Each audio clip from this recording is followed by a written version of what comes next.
Nawalan ng balanse ang Queen of All Media na si Kris Aquino habang sa loob ng bathroom, dahil bigla raw nanghina ang kanyang tuhod. Nagbigay ng update ang award-winning TV host-actress tungkol sa kanyang health condition ngayon, kabilang na riyan ang minor accident na kinasangkutan niya kamakailan.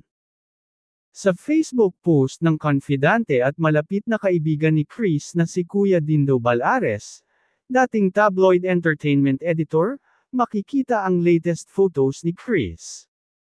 Maraming followers si Kris Aquino na naghihintay ng kanyang latest photos. Heto na po. Kuha at ipinadala niya sa akin ang left photo last January 25, ani Kuya Dindo sa inilagay niyang caption sa litrato ni Kris. Allergen still in my body, ang kwento raw ni Kris sa kanya. Praying hard na ma-flush out na lahat, Chrissy, sabi ko. May pagbabago akong napansin, na agad kong sinabi. You're glowing. I just don't have wrinkles, Kuya Dindo.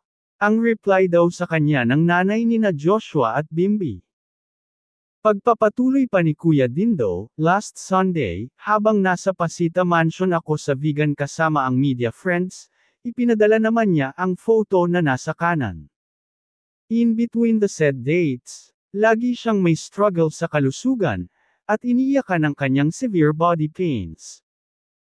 Ang labis kong hinahangaan kay Kris, ang kanyang faith na hindi natitinag. Last Tuesday, ito ang kanyang message. Kuya Dindo, I lost my balance sa bathroom. Tumama my elbow and knee.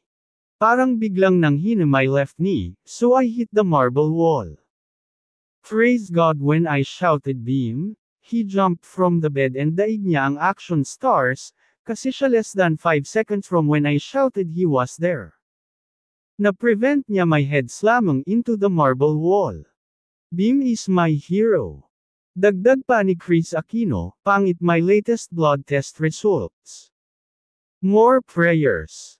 Mensahe pa raw ni Kris, mahaba pa, pero tuloy ang laban. Chika pa ni Kuya Dindo, ilang weeks nang laging mahaba at masarap ang kanyang tulog. Unti-unti nang nababawi ang kanyang lakas.